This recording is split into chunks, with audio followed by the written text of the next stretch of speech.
Peace, peace, peace. Welcome to another episode of Wise the Dome TV. Today, I have a very, very special guest.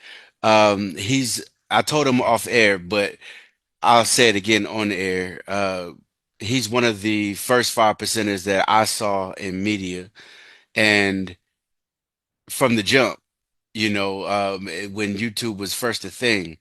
And I was always inspired by what he did in media, what he does in media, and he's one of the reasons why I started to do what I do. The God Saladin Allah has his hands in so many different things, um, a powerful history, and so we're going to get into a lot of that on the show. Saladin Allah, peace of the God. It's always an honor to have you on. Yeah. Peace, God. I appreciate you too. And I appreciate you sharing that as well. I think a lot of people don't realize that when I first involved with like being online and in that digital space, my intention was just to share things that I'm actually doing. Hmm. Like Hmm. I never got on there like seeking some kind of notoriety, or it wasn't coming from a place of ego and self-importance. It was just things that I was doing that I thought that people should have access to learning how to do in their own communities. Right. And just over time, it just became, more visibility for people to see those things. And that's really just the whole foundation of it. Just wanting to do things and share things that people will be able to use in their own life. Absolutely. And I mean, Hmm. and you continue to do that. And I think it's inspired a lot of people, to create their own media platforms and, you know, walk in those same steps, because as we know, with Western media, a lot of times I mean, to be honest, it's a propaganda machine, right? It's it's Yeah. it's designed to socially engineer you to think a certain way. And it's always good to, whether it's not Hmm. just 5%ers, but people who have a good understanding of what it means to be black and have a politic that is uh, you know, uh rooted in liberation and rooted in, not just the external, but also the internal fight that we have, all have to, go through daily. I'm kind of reminded of that when, with Imam Jalil Al-Amin, formerly known as H. Rap Brown, passing, because he spoke a lot about, and he did, he talked about the fight externally. We know his work with SNCC and and the Panthers. And then Hmm. also, he talked about whenever he became a man, the fight that we have internally. And so I think, in a way, like, the way you would build on mathematics on your channel or different degrees, or not even just that, or like what's going on in the world. I think you did that, or do that as well. And so again, Hmm. but let me ask you this though, when it comes to Hmm. being in media, man, as you know, like how do you, Obviously, it brings the crazies out, man. It brings the crazies out. And so like yeah, I know. how do you navigate that, man? Because again, like myself, I'm not in this for any type of notoriety. I feel like, I'm providing Hmm. commentary and having great guests on, such as yourself. And then also inspired me to read, study more, go, preparing for these topics that we go through, buying these books, reading these journals. And then so Yeah, you feel that, okay, well, I have a competent understanding of what I'm talking about. And then yeah. you start teaching, and then they come disagreeing without even understanding the basics of what you're on. Yo, so a part of that too is like the way that social media apps are designed, they are not designed for the purpose of critical thinking. Mm, You have to do some workarounds in order to utilize that format mhm. to stay true and consistent with critical analysis. Um, you look at like Twitter or Facebook or any of these other different apps, you have a certain word count Mhm. You know, so it's real rehirewired. It's rehirewiring like a person's cognitive ability, Right. and it's forcing you to truncate your thought process, even with the shorthand language that is used, as opposed to just long, actually spelling out words. Right. Right. That's a good So point. even to get into an intellectual conversation, the timing and the pace doesn't provide for it in that kind of format. So it's difficult to be able to do that with people who are scrolling and they're not searching. Right. Right. They don't have the attention span to even engage unless you already are a social media immigrant. We come from an era where we wasn't born into this, Yeah. so Yeah. we know about actually going to a library and Mhm. looking at a card catalog and going and actually looking for books and then sitting down with the book, Right. and you have a whole different pace and rhythm to actually turn in pages, and you can stop and think about things. It's a whole different reorientation of time going through that process, as opposed to what appears to be immediate information with utilizing these social media apps. And then to even think about the integration of like AI I was just about to say that. and all of this other Yeah. crazy stuff, Yeah.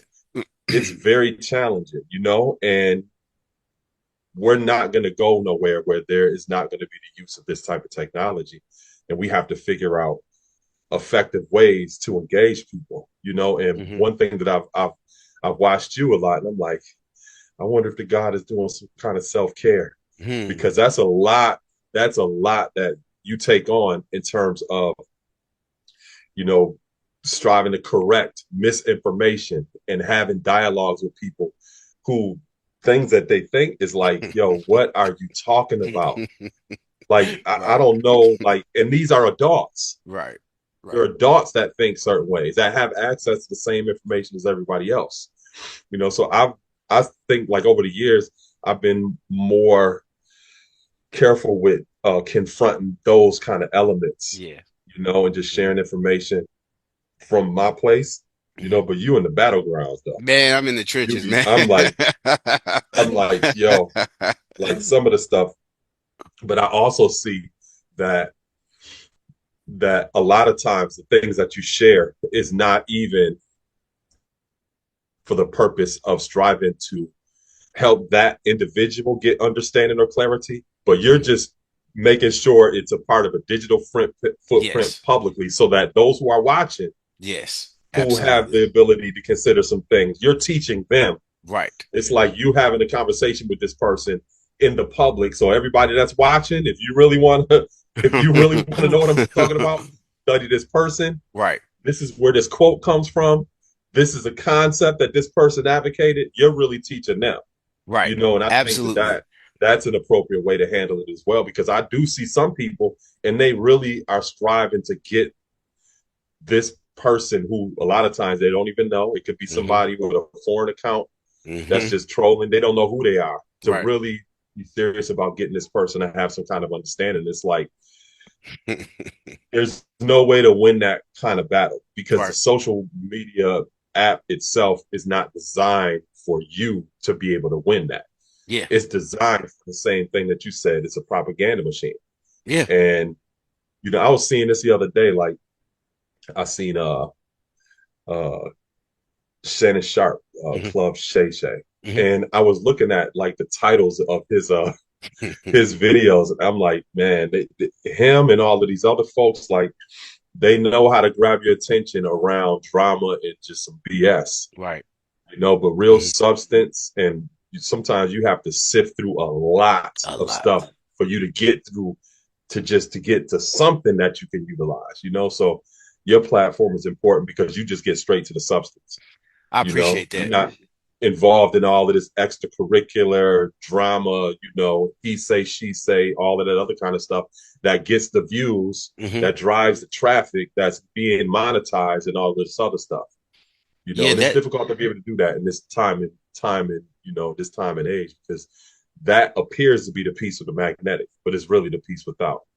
absolutely. And I You know. appreciate you saying that. And it has been a struggle at times because you are fighting for visibility with other channels that are again, they lead with the drama. They lead with the controversy. It seems like the education portion of it is it comes last, or it may not come at all. And you know, it it can be frustrating at times, but again, we don't do it for the fanfare. We as long as we continue to you know, make a difference no matter, because I thought about it. I was like, let's say I got like 500 views on a video or whatever, and some people may say, hey man, I'm getting 1,000, 10,000, but 500 people in a room is a lot. You know what I'm saying? And you have to keep that in perspective. And so again, like I just do it in order to keep this conversation going. I found that the conversation often gets stagnant where we're, having the same old religious debates or this false, and I'm like, look, man, the people that came before us, our contemporary scholars, they left a treasure trove of information, ideas, and concepts and frameworks for us to go over. And I would rather go over that than worry about I guess, whatever the latest internet beef is now. Right now it seems to be Professor James Smalls and Tariq Nasheed. Mm-hmm.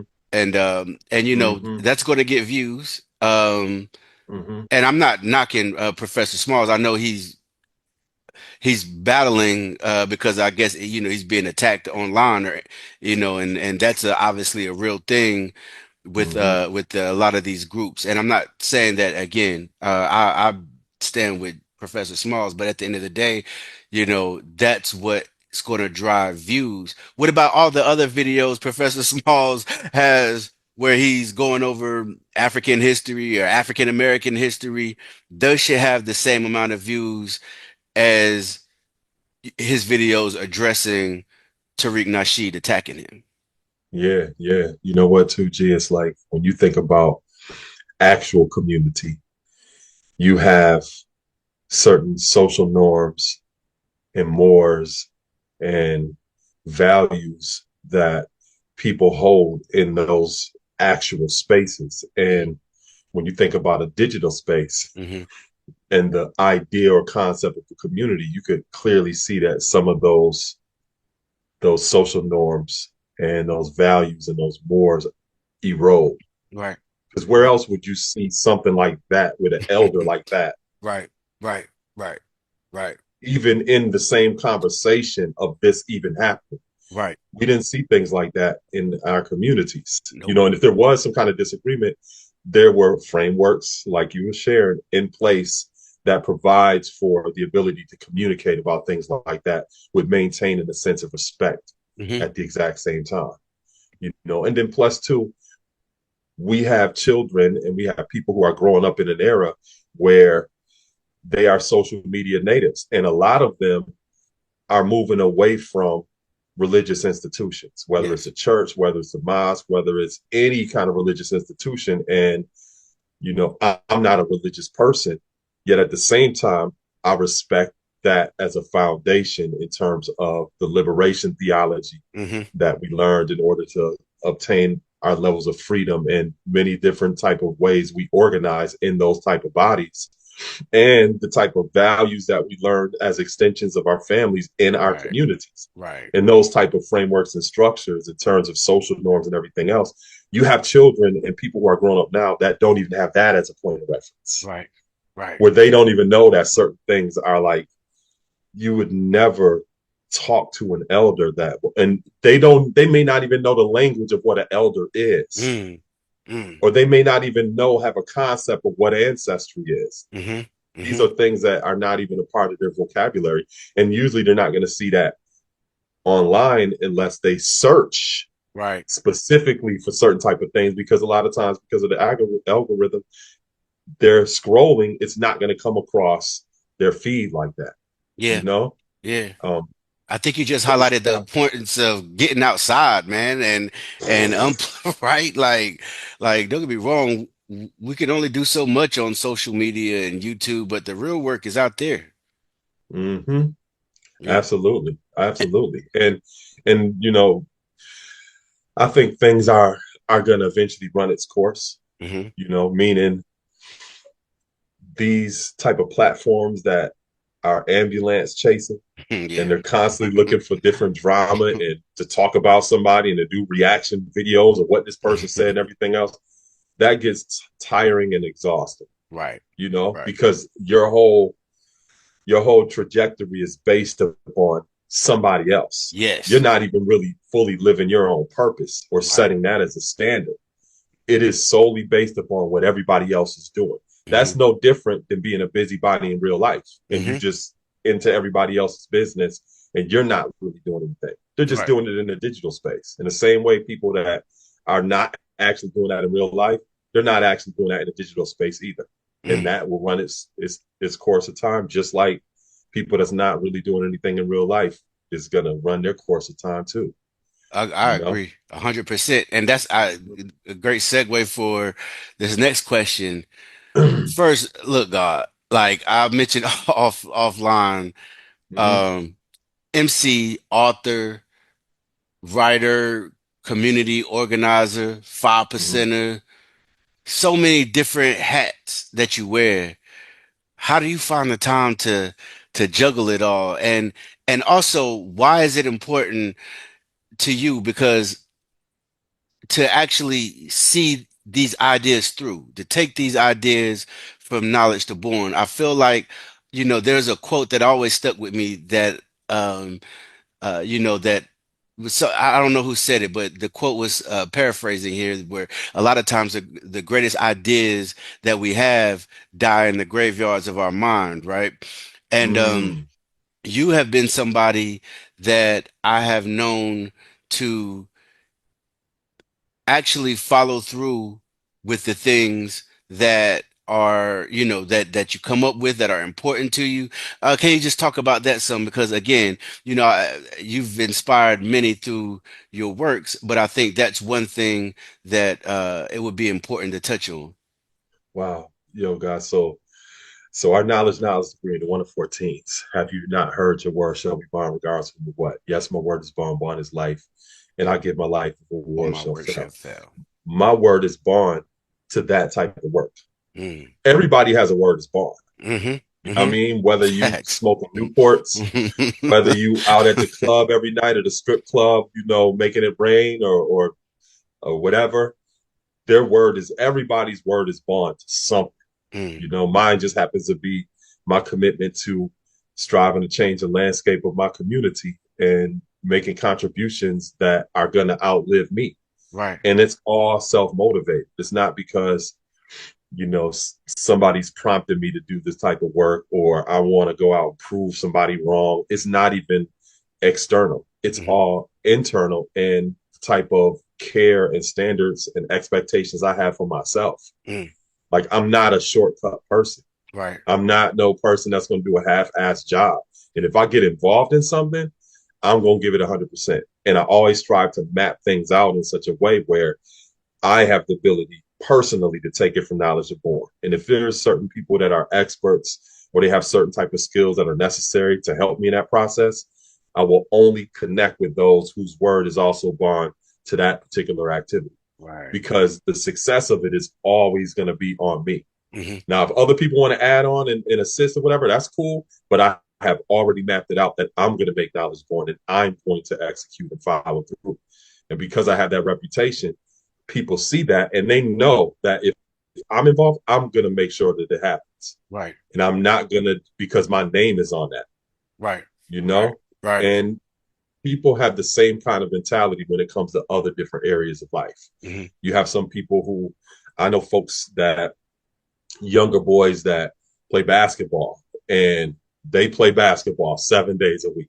Right. Right. They're Right. that committed to it, Mm-hmm. and I've seen younger brothers that started off doing that and they made it to the biggest stage in the world, to the NBA, Mm-hmm. because Mm-hmm. their work ethic and their commitment to doing that, Yeah. Right. so it's no different than anybody else. I just happen to be invested in like community work and striving to be a resource to others and to learn things well enough so that I could teach it to somebody else so they could do it themselves. So Yes. I've also never put myself in a position to be like a mediator or intercessor to a person being able to have access to doing things themselves. Like that is the purpose of it, you Right. know? But Right. one thing I had to learn Hmm. is that everybody doesn't have that same type of mentality Mm. of reciprocity, Right. you know, Right. where I'm willing to be abundant and to give and to assist.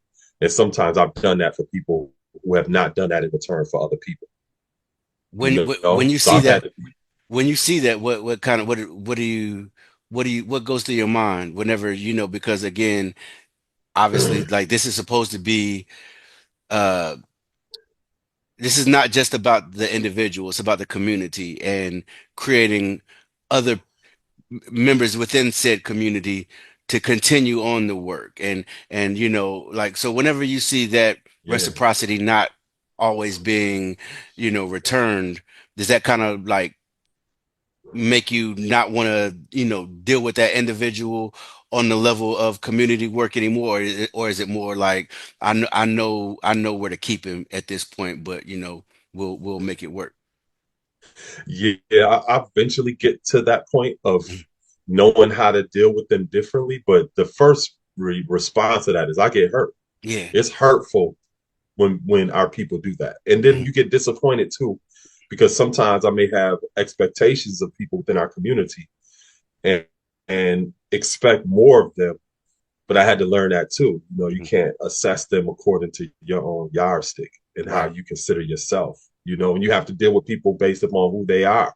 Mhm. And sometimes that may have been a $10,000 lesson that you just learned, Right. you Right. know, Right. Right. or Right. you might have learned another type of way that this is who this person is, and you have to deal with them a certain type of way, you know. And it's like with anybody, you know, that you have a family, but there's certain family members that you know, you're cordial to, Yeah. but you ain't hanging out with them like that, you know. Right. But you strive to maintain and keep it respectful. You Hmm. know, that's one thing that I learned when I was in East Africa, that when our people had conflict with each other, you would never see it in the public. Mm. I've been there 4 times in the last like maybe 3 years, Hmm.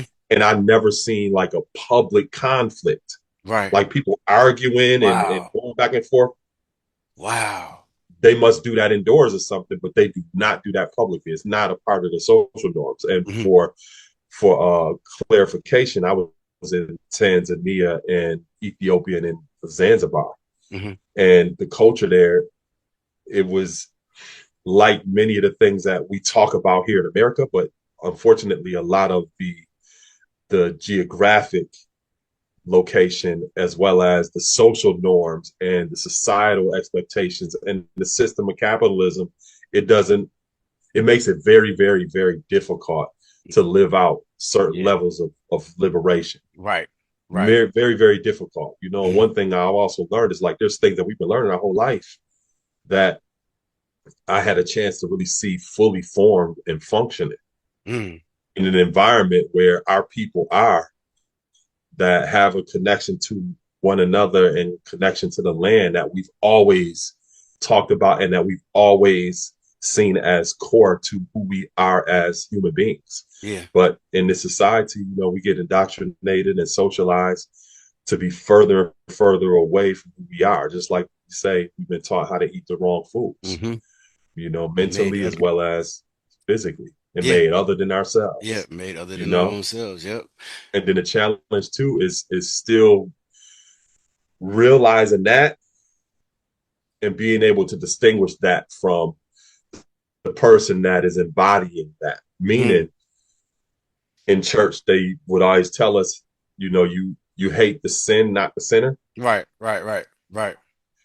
or you recognize what has happened to us. You know, you think about some of our elders that came before us, like it was, you know, think about, you know, it was rough to love one another more than we loved ourselves and to Mm. still stay committed, you know, and not turn our backs on our family and our community members because we've been made so other than ourselves. I Right. think some people overlook that level of love and commitment and willingness to be be connected to our people through all of that. Yes. You I know, I it's agree. challenging.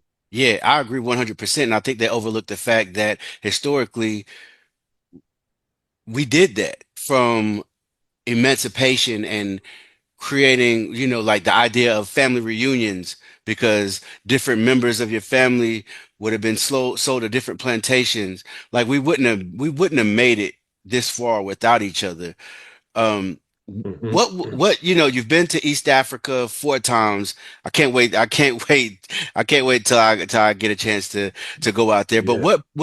what prompted your trips to the motherland?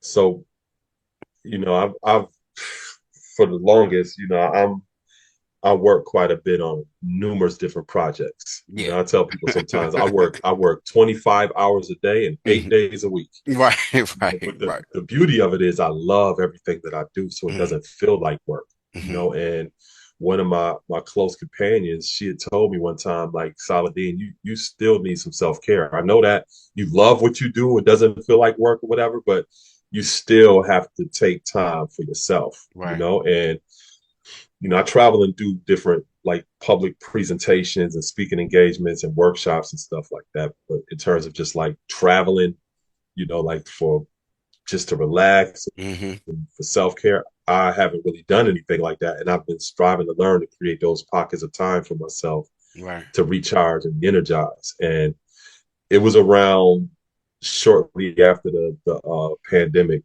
and it was close to my degree day. And I was like, man, I feel like climbing Mount Kilimanjaro. so, so I talked to my two eldest queens, and they found a place for me to stay. They looked up and they Hmm. were like, you would probably like this. And they booked me a location, which was a 70-acre banana farm resort in Hmm. Tanzania, in a place called Arusha. Hmm. So that's where I stayed. And when I went, I just went to enjoy myself, to explore. I did like a 1 day Kilimanjaro. It was like Mm. I think it was like 8 hours up and 5 hours down or something like that. I Wow. was all over the place. I was Right. way out in the Serengeti Right. amongst the Maasai tribe, and I was in the city, Wow. and I was everywhere. Yeah. And when I experienced this, I'm like, on my way back to America, I'm like, I have to figure out a way to bring others back.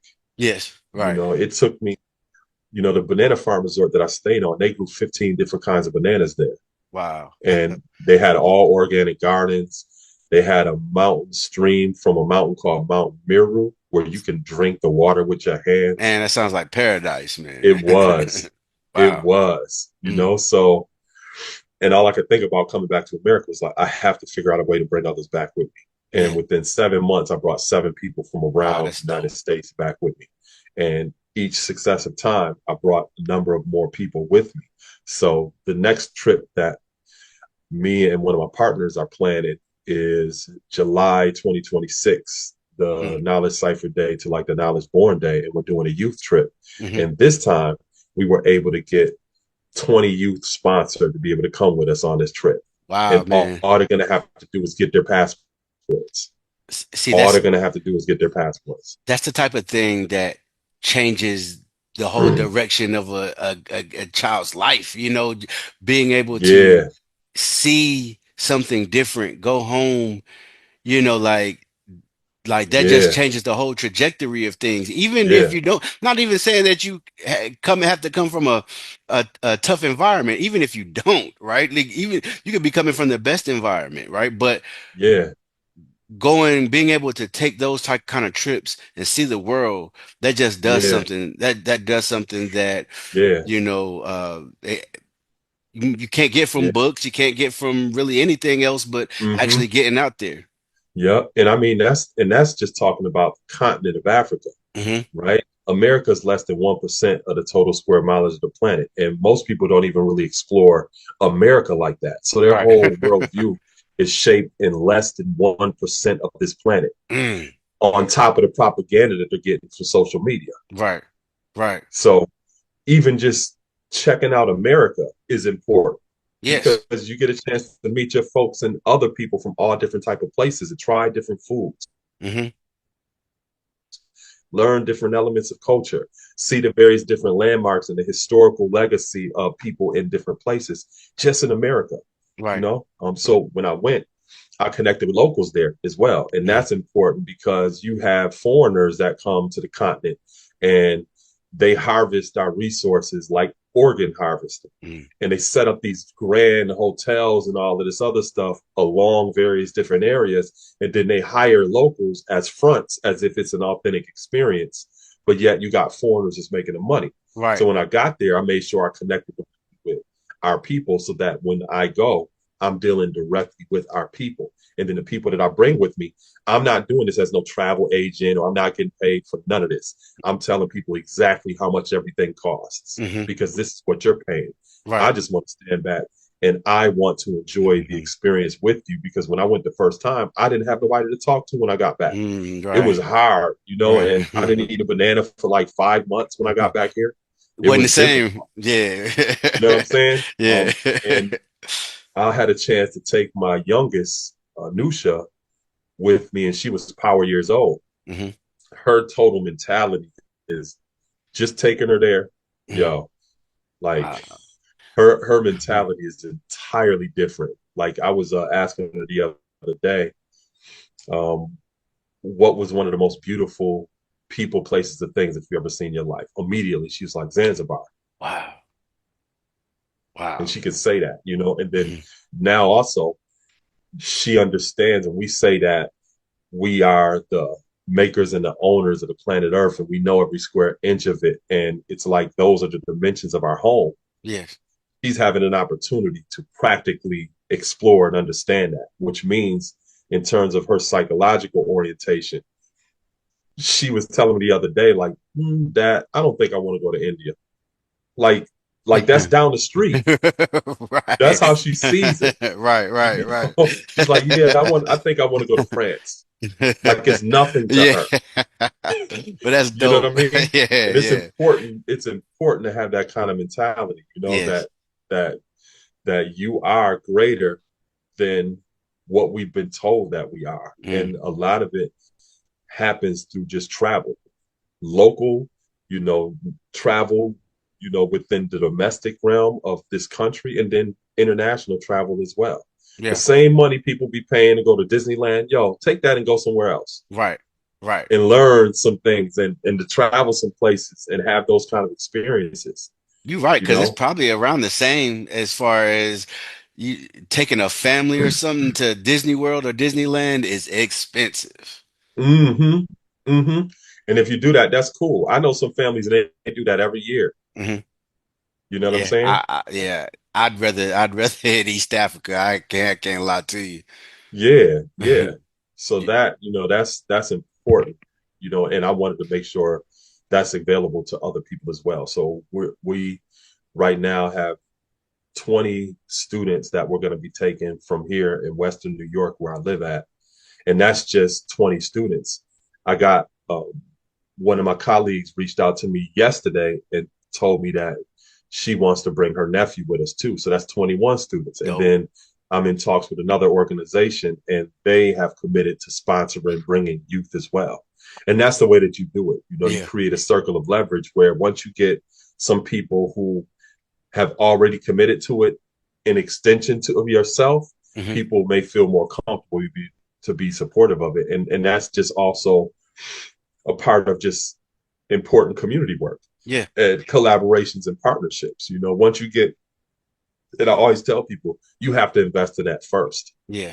Like Yeah. if people don't see that you have invested in it, like Hmm. why should they even take their hard-earned money or resources to invest in something that you are not even that committed to, that you haven't even done it? Right. But when you show and prove that, and then you get other people to support that, it's easier to get other people to be a part of that as well. Because at the same time, some people may not share your vision. Yeah. And I had to learn that in time as well, that sometimes people may not want to be a part of it or to join it because they simply can't see your vision and Right. they don't know how they can contribute to it. But once you get things going, then over time, that vision may materialize to the point where now they can actually start seeing it. Hmm. And for some people, you still have to create an entry point for them to be able to add on down the line. Yeah. Because in all honesty, they just couldn't see it in the beginning.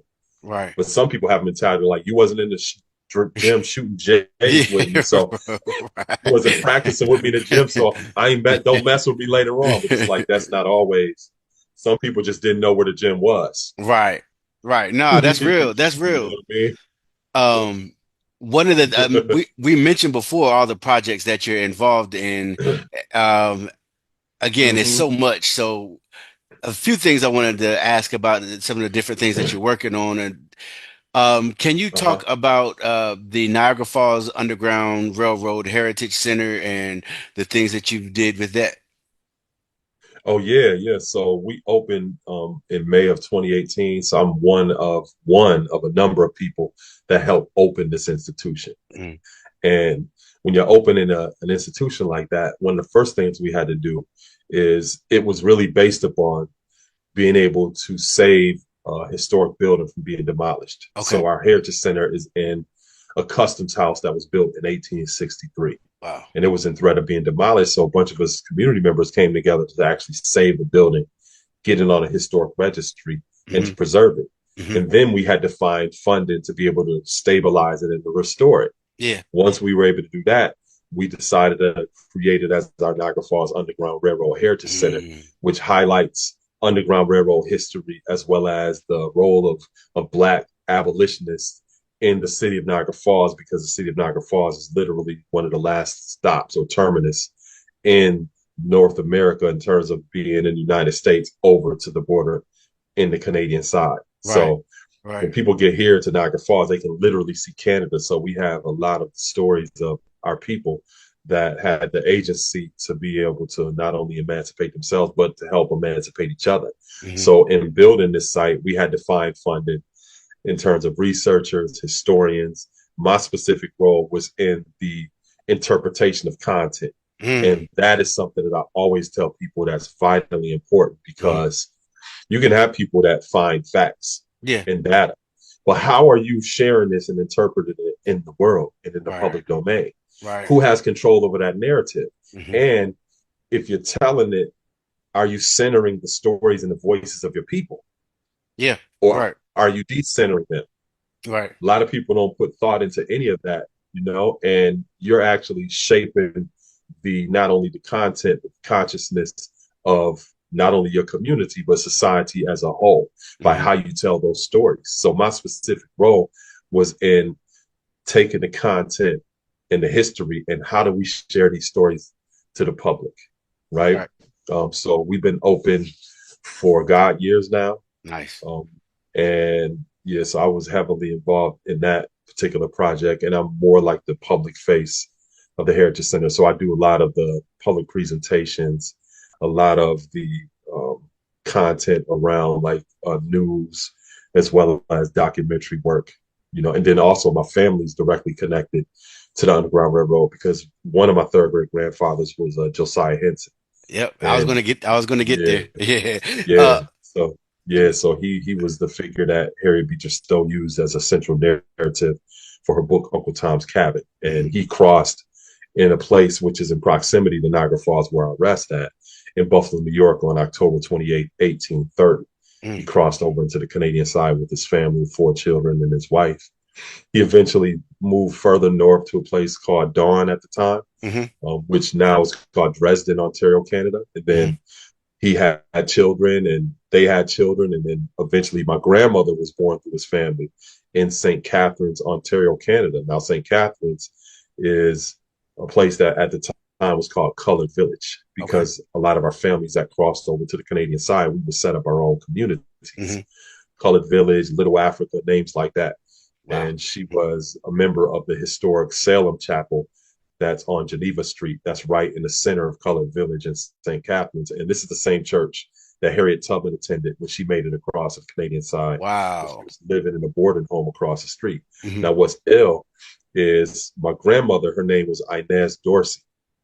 So a lot of my family are still over on the Canadian side with last names like Dorsey, Harper, Bell, Mhm. Nicholson, some of the first families that settled there coming through the Underground Railroad.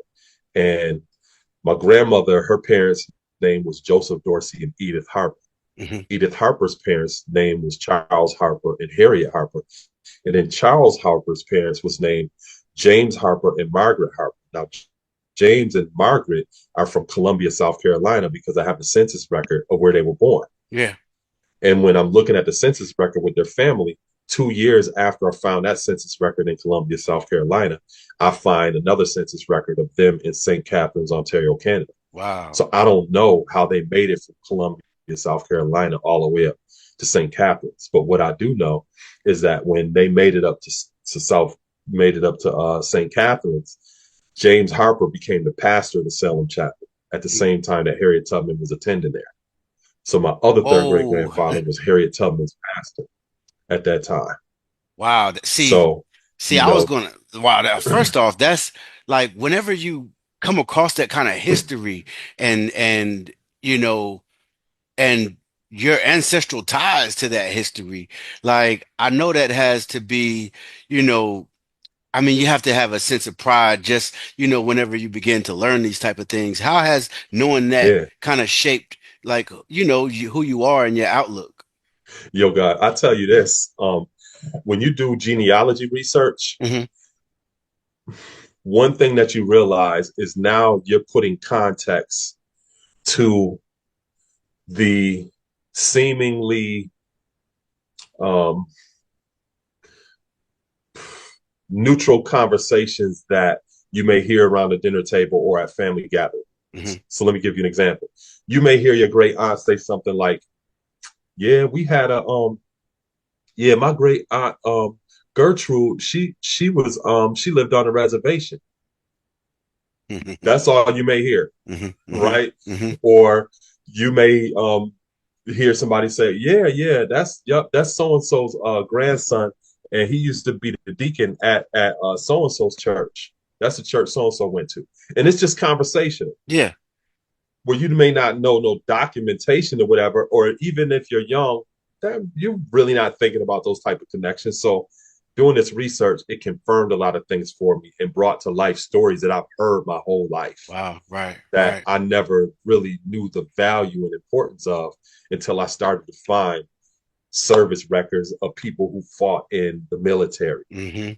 Hmm. Or I see that this was a deacon and a pastor of an African Methodist Episcopal Church, and how my whole life I've been constellated around mentors and people who are a part of the African Methodist Episcopal Church, and Right. not realizing why that connection had always been there until I start finding all of these folks that were very important in terms of teaching liberation theology as a Mm. part of these core institutions in our communities. Right.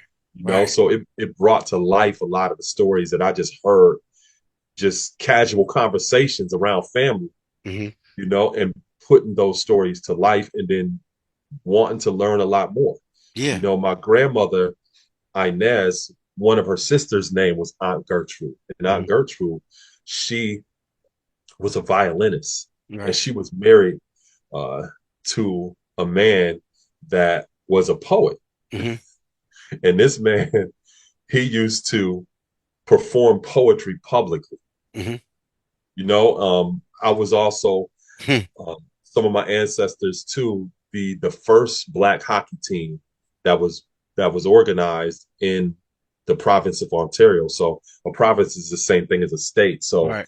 Ontario is a province over in Canada that's close to the American border. Hmm. And the first hockey team that was organized within the province of Ontario was called the Orioles. Oh, right. and Right. and the Orioles was organized through the Salem Chapel in St. Catharines. Oh, the church. Wow. Mm-hmm. Hmm. They organized the first hockey team, and it's a black hockey team. The Dope. first black hockey team was organized through that church Dang. by the pastors.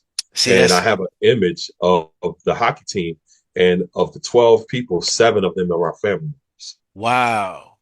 See, man, see that's Seven. some see, look, see that's some powerful history. And I know what it does to you.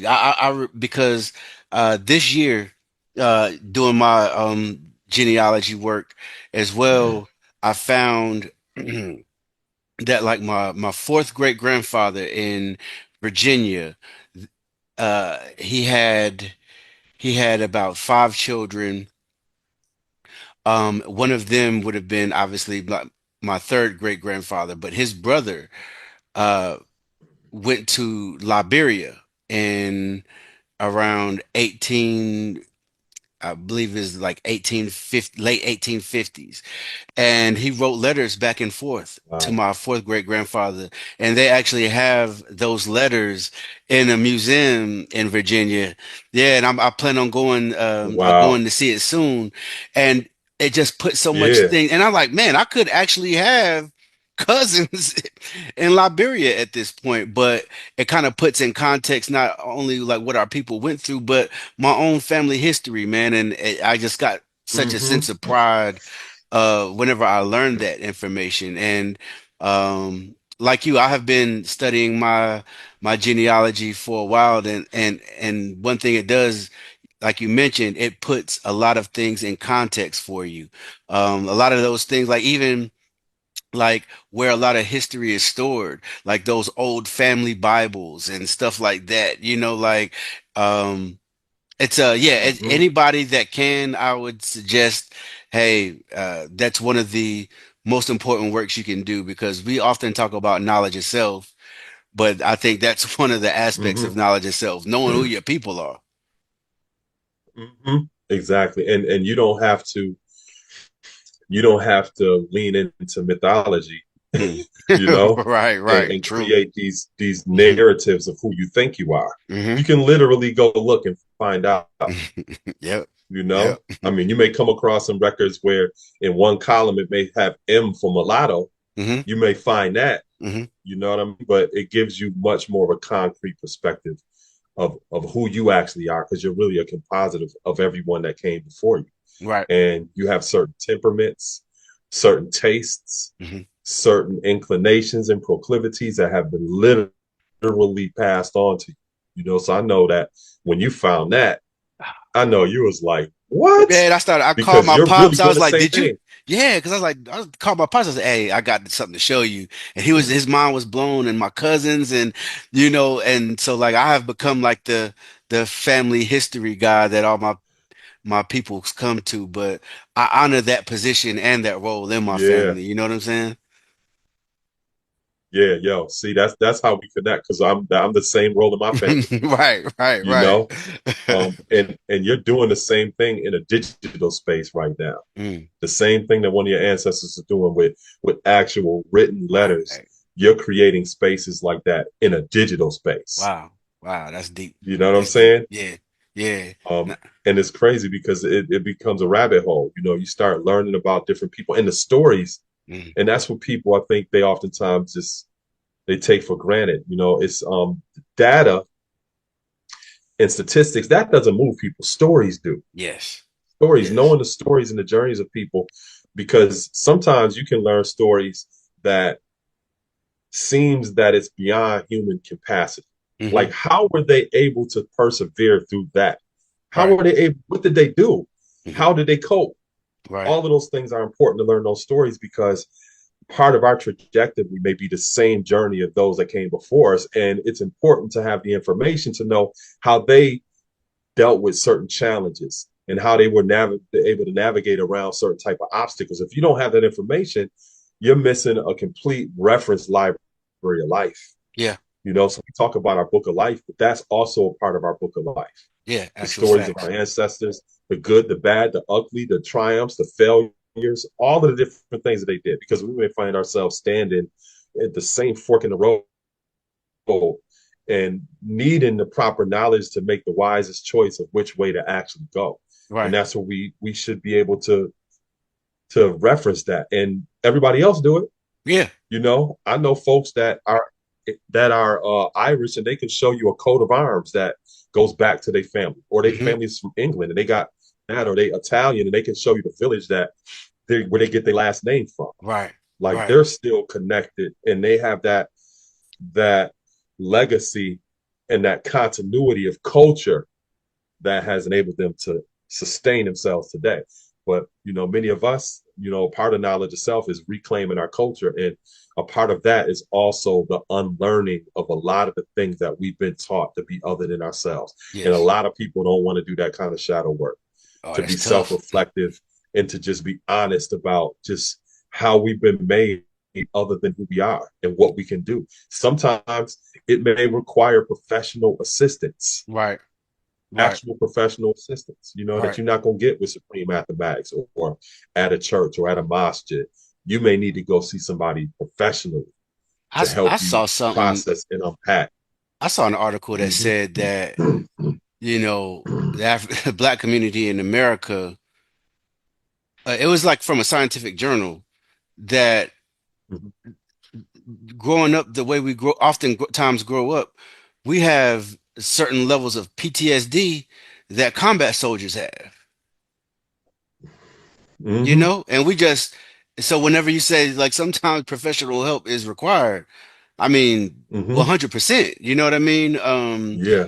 And, uh, Yeah. and so, yeah, when I'm just reading that, I'll send that over to you if you want to peep. But yeah, that was kind of Okay. eye-opening because I Yeah. just felt like, Yeah. yeah, that kind of sparked that thought as well. Yeah. One thing I wanted to And then ask the you. challenge with that too, God, is Mhm. I was going to say the challenge with that too is that we may not have much representation in those spaces in terms of appropriate cultural competence. Mm, So we may be dealing with some PTSD, but there may not be no cultural competence in the person that's professionally dealing with us. right, So they're right. gonna That's try a to good address point. it like, like there's no racism. Like you're gonna have to articulate how that impacted us. But people shy away from that. You know Right. what I'm saying? So Yeah. so that's a challenge too. We may not have a lot of representation of people that we can go to that actually understands, like, yeah, that PTSD came directly from these generations of trauma that we've been going through as a people, specifically as prisoners of war within this country.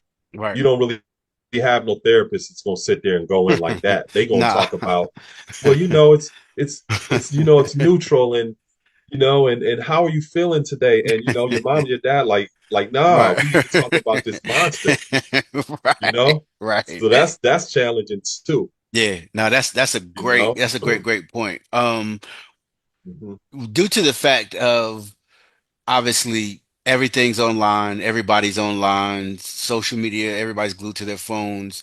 Do you think that within the advent of just how everything is all out in the open now, that a lot of people have a misunderstanding about who the 5% are? Yeah, a lot of people have a misunderstanding about who everybody is. We Yeah, just a right. part of that. We're just a We a part of part of that. that soup. Yeah, yeah, You yeah. know, the unfortunate part about it is other people may have like a ADL, an Mm. anti-defamation league or something, and they may Yeah, have we don't have that representation, protection. yeah, where they can counter Hmm. narratives and check people and sue people and do all of this other kind of stuff in order to make sure that their identity, even within the digital domain, has a sense of their cultural integrity intact. Right. But just like us in the real world, many of us may not have the same ability to protect our identity Hmm. just in our own physical spaces and communities. And it's the same way online. Yeah. It's not only with us, the 5%, but you see it with any of our groups. We are constantly under attack, and I think that many of us may not put as much thought into the importance of being able to protect ourselves, not only physically Hmm. in actual communities, but also like in the digital domain.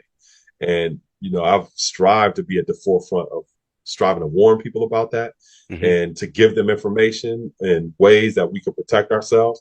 But unfortunately, I think that some of our people may get the memo a little bit too late. And the unfortunate part about it is sometimes we have a tendency, just as a people, oftentimes to be reactionary Yeah.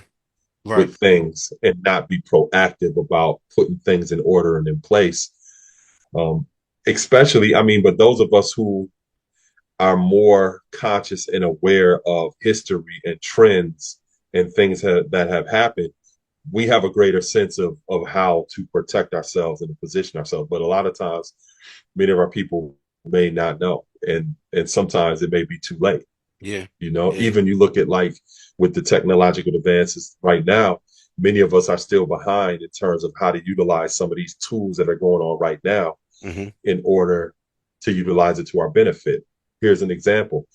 Just a month ago for Indigenous Day, Indigenous Peoples Day, one of my colleagues who's an indigenous artist that's out in California, her and a network of other indigenous people did a guerrilla art exhibit at the Met in New York. And Wow. what they did is they went in the American uh, section where they have all of these historical point paintings, Mm-hmm. and they reimagined them utilizing augmented reality. So what you Mm, can do is you can just go right into the museum mm-hmm. and hold your phone up to a painting Mm-hmm.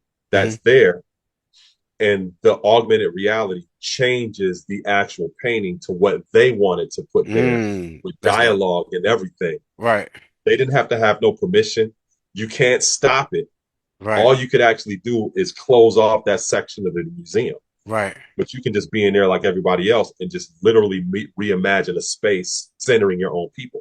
That Yeah. is an effective and progressive way to utilize technology in order to center our people and to create space for us in institutions where we're usually non-existent. And if Right. we are in existence, it's a shaped power dynamic where we have no identity and no power in those places. So That's they use that's that technology for that. You know what I yeah, that no, that's such a mean? doper way to use that technology compared to people making videos of Tupac and Michael Jackson talking to each other like, yo, like what are we doing here? You know what I mean? Like a lot of these, Yeah, it's I don't know. But one thing yeah. one thing I definitely I gotta ask you about. Yo, nothing lasts Hmm. forever. You Hmm. C Knowledge, Bone Crusher, King Crooked. Um, Yeah. yeah, man. Let everybody know about that joint. I mean, those are legendary MCs.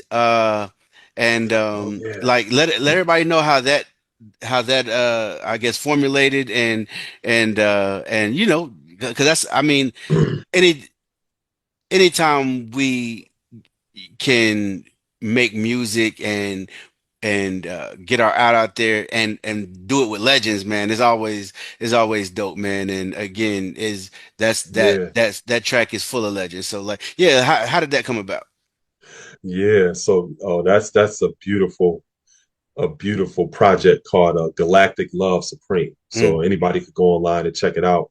And it's a collaborative project with a group called 80 Empire. It's two hmm brothers of Italian ancestry, and they're based in Canada. hmm And then Sea Knowledge from Diggable Planets. And they came together, and one of the brothers, Adrian, who was a part of 80 Empire, I was out on the Canadian side doing a presentation about Black history and the Underground Railroad. hmm And he brought his daughter to the presentation. And it's funny because he came up to me after the presentation, was like, "Peace, God, what's today's mathematics?" Right? So we Right. start building, hmm and he was telling me about projects that he's worked on before with C Knowledge. And then they brought me into the project to add some contributions in terms of some poetry. And, it was history from there. The hmm intro that I do on the album is crazy because I was driving to Allah Born, which is Albany, New York. Yeah. And I was driving to a historic Underground Railroad site, the Steve and Harriet Myers house, hmm who were connected to Harriet Tubman. hmm So I was driving there for a meeting, and I was building with one of the brothers on the Canadian side, and he had sent me the track. While I'm driving across the state, I'm listening to this in the vehicle, and I'm coming up with the words in my head while I'm driving. mm And once I get to the Stephen and Harriet Myers house in Albany, I'm sitting out front. And what people hear on the intro of that album is what I literally recorded in Wow. front of this historic site that's a part Wow. of the Underground Railroad. And I sent it to Wow. him. Uh-huh. He put that joint together, and that's the first collaborative album that we've done, and we're working on part two right now, Galactic Love Supreme, part two, and I'm gonna be doing more rhyming on that project. But Yeah. it was dope to be a part of a project like that aligns with how I live and how I see the world, Right. and not to be involved in things that are contrary to how I live, or what I would teach or what I would stand for. Hmm. something I would be proud of that would stand the test of time, you know? Yeah, absolutely, man. And Mhm. that's again one of the examples of you having your hands in a lot of different things, and I think it's just extremely dope. Um, Last thing I wanted to ask you, um, there. So I haven't seen the movie, but I want to say that I saw some people tweeting about it. But in that movie with isn't there a new Spike Lee movie with Denzel, Highest to Lowest? And Uh-huh. apparently there's a scene with Hmm. five percenters, and I don't know if they, I don't know. Like I saw on the discourse, I saw, you know, some people saying, "Hey, it's cool. It makes people more interested about who we are." Others is like, "Yo, they didn't get it right and exact." Like, how do you feel when, movies, TV shows, use our imagery or language, in part of telling a larger story? Yeah, so like we just shared recently, it's not like we have an ADL, Hmm. Hmm. Right, you right, know, right, and we right, don't right, have like an actual, organization or department that deals with public relations as a general body of right. nation members. And that is a big disadvantage to us Hmm. because a lot of times there's no way to really check or to be able to respond to different things like that. Because I've been in the digital space for some time, I often get, requests from like online publications or reporters, or journalists asking questions for clarity about something like that. Hmm. Hmm. And I'm thankful that they would ask me, or I Yeah. would be thankful if they asked somebody like you. But unfortunately, just like what reporters have generally done, if some fires happen in the community, they go around and they look for the person with the shower cap on and then run and stick a microphone in their Right, face. They're not right. going to look at the person with the suit on Yeah. or somebody that they think is going to give them an intellectual response to what's happening. Hmm. They're going to do something for views and so they can monetize content. Again, it's a propaganda machine. Hmm. And a lot of times we're not prepared or thinking how to deal with that type of propaganda machine. I was telling somebody the other day, I actually have sound bites in my head that are FAQs or frequently asked questions that people have about the 5% so that Mm. I can just respond right then and there based upon the questions they have. Right, So I right. don't give them a lot of room and stuff to spin things or to make something into something that is not. Yeah. So whenever I see us on stages like that, you know, we should have been and we should be in a position to not only protect ourselves, Hmm. but also to be able to utilize that as an opportunity to monetize, for Hmm. us to be able to utilize that as a form of economic development. When you watch a film and you see somebody pick up a Pepsi can and drink a Pepsi in the film, Pepsi placed that in that film. Yeah. They Yeah. didn't just put that in there like, no, they had permission Hmm. and they're paying them for that to be in that film. Hmm. Anything, it's all about product placement. Hmm. And many of us don't realize that we're also being utilized as product placement to be Hmm. commercialized and to be monetized. Hmm. And many of us, it may be difficult for us to to understand and grasp that. But in that film, there is a scene where one of the characters, who is Denzel, or the main character's homeboy, Hmm. he's like this quasi Muslim 5%er type guy. Right. He was in justice or locked up for some time, and he must have got access to knowledge while he was in there. So he has like a universal flag. He has one of our publications on his wall, but he also practices Islam in a religious way as well. So Hmm. people are going to be exposed to it, of what it is. And some people may be interested to look up a little bit more about what it is, especially if they see conversation. But then, okay, when they look up and see where it is, where is it going to lead them? Right. You Right. know what I'm saying? Right. Many of Right. us are all over the place and may not be able to give a very comprehensive understanding of who we are. Yeah. One of the things that I do, which is just a standard, is Hmm. if I come in contact with somebody and they're asking about the 5%, I don't just start rambling stuff off, telling them all of what I think they asked me. Hmm. Hmm. I asked them, okay, so what inspired you to ask me that? Right. You Right. you and when you ask that question, Hmm. then you know where to actually go. Hmm. Because if you don't even take no time I've seen this one time before. I'm standing back and I'm watching, and I seen some brother and somebody going up to them and asking them, like, "You're 5%?" I just stand back and I'm doing the knowledge. And that person the brother was so proud to build with them. Yeah. Yeah, Yeah. the true and living God, this, that, and the third, blah, blah, blah, blah, blah. And the other person just sat there, nodding their head like that, listening and all this other stuff. And and the brother he thought he was building. Yeah. Yeah. When he finally was able to take a breath and he Hmm. walked away, I seen the person that was listening to them walk over to another person and say, "Oh yeah, he's an atheist. He believes in the devil." Oh, He didn't say nothing like that, right. but Right. he never took the time to investigate why this person is even asking those questions before he can even share anything. And that's Yeah. just a standard protocol that I use. Somebody asking me that, Hmm. I'm going to ask them, okay, so what inspired you, to ask me something like that? They may say, oh yeah, somebody told me this before.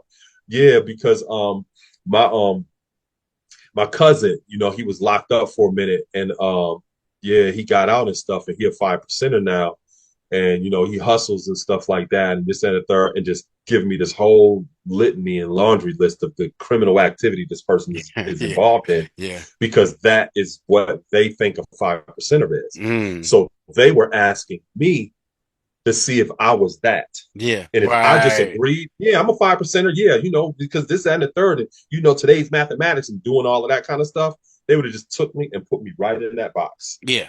And Right. I don't even have a chance to build with them. Right. So I need to know what you're asking me this for Hmm. first, Hmm. before we can have any type of conversation, so that I can agree on the things that I can agree on, and I can disagree on the things that you're showing me that you don't have an understanding Yeah. about. So we're always to a disadvantage. And I think that some people don't realize that.